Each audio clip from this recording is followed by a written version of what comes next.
Now we turn to gun control in our post-Newtown era. The White House is gearing up for a fight on this issue, announcing today they will meet with representatives of the NRA later this week.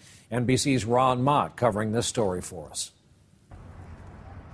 2 years ago today, 9-year-old Christina Taylor Green was the youngest of 6 people shot and killed at a Tucson, Arizona grocery store.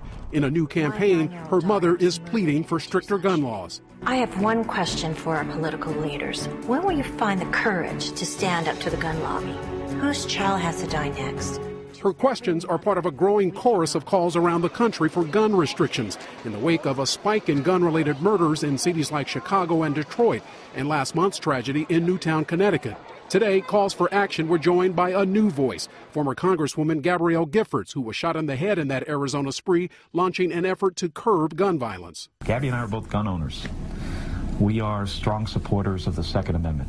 But we've got to do something to keep the guns from getting into the wrong hands. It's a sentiment that seems to be spreading.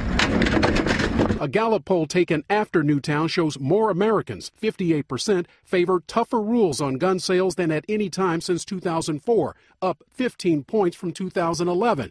And nearly 2/3, 62%, say it's time to ban high-capacity ammunition magazines, the kinds often used in mass killings. All this talk of gun restrictions has meant bang-up business at Second Amendment Sports in Tucson. Because of the word ban coming out in the political side, we're starting to see a little bit more of that fear purchasing. Andy Stead stopped in to buy his wife a handgun.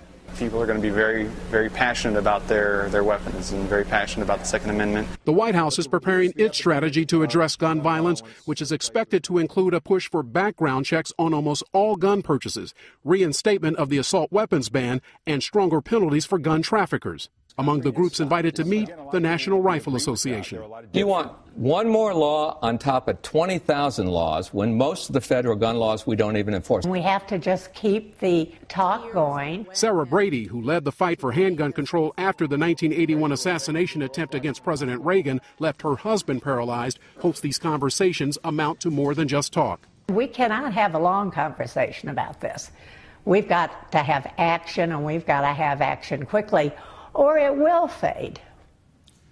NBC News has learned that family members and victims of the Newtown, Connecticut tragedy will soon announce that they, too, have formed a new organization. Brian, they want to be part of this ongoing dialogue. Well, this issue is still top of mind. Ron Mott with us here in the studio.